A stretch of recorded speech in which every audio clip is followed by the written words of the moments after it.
దక్షిణం దంచి కొడితే ఉత్తరాదిని కూడా ఊపేసింది హరిహర వీరమల్లు. పాన్ ఇండియా మూవీగా రిలీజ్ అయిన ఈ మూవీని చూసేందుకు ఉత్తర భారతంలోనూ ఫ్యాన్స్ ఎగబడుతున్నారు. ముఖ్యంగా హరిహర వీరమల్లులో పవన్ కళ్యాణ్ క్యారెక్టర్ అతని నిజ జీవితానికి దగ్గరగా ఉండటంతో ఫ్యాన్స్ అయితే పండగ చేసుకుంటున్నారు. జనసేన పార్టీతో పూర్తి స్థాయి రాజకీయానికి వచ్చిన పవన్ చూస్తుండగానే జాతీయ స్థాయి నాయకుడిగా మారిపోయారు.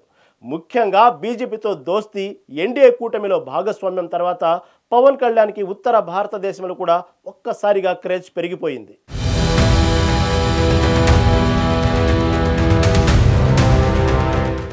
రెండు 2014 జరిగిన మహారాష్ట్ర ఎన్నికల ప్రచారంలో పవన్ కళ్యాణ్ తన సత్తాని చాటి చెప్పారు. పవన్ ప్రచారం చేసిన పూణే, బల్లార్పూర్, సోలాపూర్, లూతూర్ ఇలా అన్ని చోట్ల కూటమి ఘన విజయాన్ని సాధించింది. ఇటు ఢిల్లీ ఎన్నికల్లోనూ పవన్ ప్రభావం కనిపించింది అనే చెప్పుకోవాలి. ఇప్పుడు బీహార్ ఎన్నికల్లో పవన్ కళ్యాణ్ చేత ప్రచారం చేయించాలని బీజేపీ భావిస్తుంది.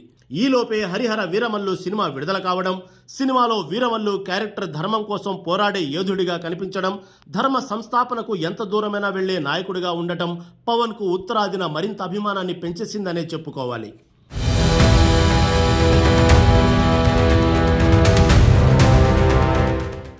దక్షిణాదిన ఇక్కడ అన్ని భాషల్లో పవన్కు వీరాభిమానులు ఉన్నారు. ఇప్పుడు ఉత్తరాది ప్రేక్షకుల మనసును కూడా దోచేసుకున్నారు పవన్. అటు తిరుగులేని నటుడిగా, ఇటు ఎదురులేని నాయకుడిగా కనిపిస్తున్నారు పవన్. పడి లేచిన కెరటం జనసేన. ఎక్కడ నెగ్గాలో కాదు, ఎక్కడ తగ్గాలో తెలిసిన నాయకుడు పవన్ కళ్యాణ్. ఎక్కడ అన్యాయం జరిగినా, ఎవరు బాధపడినా వారి కోసం నిలబడి పోరాడే నాయకుడిగా పవన్ కళ్యాణ్ ఎదిగారు. 2019 ఎన్నికల్లో కేవలం 1 సీటుతో సరిపెట్టుకున్నా దాన్ని ఓటమిగా భావించకుండా పార్టీ బలోపేతానికి కృషి చేశారు పవన్ కళ్యాణ్. రైతు భరోసా యాత్ర, ప్రభుత్వ వైఫల్యాలపై నిరంతర పోరాటం, ప్రజా ఉద్యమాలు ఇవన్నీ ఆయన అంకిత భావానికి నిదర్శనం. కరోనా సమయంలో ఉచిత ఆహారం, ఆక్సిజన్ సిలిండర్లు, మందులు అందించి తన సామాజిక బాధ్యతను నిరూపించుకున్నారు. అటు రాజకీయాల్లోనూ ఇటు సినిమాల్లోనూ ఎక్కడా తగ్గేదే లేదంటూ ఆయన ముందుకు సాగారు.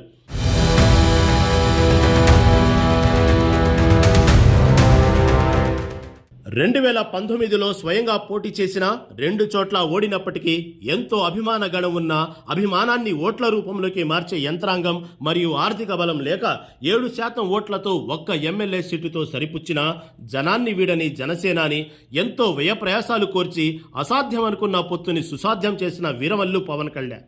జనసేన, టీడీపీ మరియు బీజేపీ పొత్తు కోసం తన పార్టీకి రావాల్సిన సీట్లను త్యాగం చేసి పోటీ చేసిన అన్ని ఎమ్మెల్యే మరియు ఎంపీ స్థానాల్లో అఖండ విజయం సాధించిన మేరనగధీరుడు జనసేనాని. ఇది భారతదేశ చరిత్రలో ఇంతకు ముందు ఎన్నడూ వేరే ఏ పార్టీ కూడా చవి చూడని అద్భుత విజయం.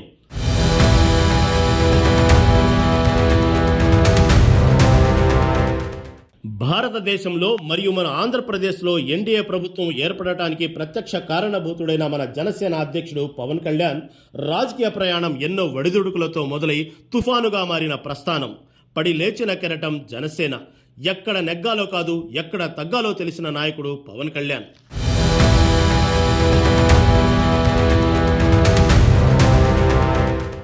జనసేనాని అటు సినిమాలు ఇటు రాజకీయాలు రెండింటినీ బ్యాలెన్స్ చేసుకుంటూ ముందుకు సాగుతున్నారు. సినిమా షూటింగ్లో బిజీగా ఉంటూ నిర్మాతలకు కాసుల వర్షం కురిపిస్తూ, ఇటు పొలిటికల్ షెడ్యూల్లో కూడా బిజీగా ఉంటూ ప్రజా సమస్యల పట్ల స్పందిస్తూ ప్రజలకు తగిన న్యాయం చేస్తూ ముందుకు వెళ్తున్నారు పవన్ కళ్యాణ్. That is Pawan.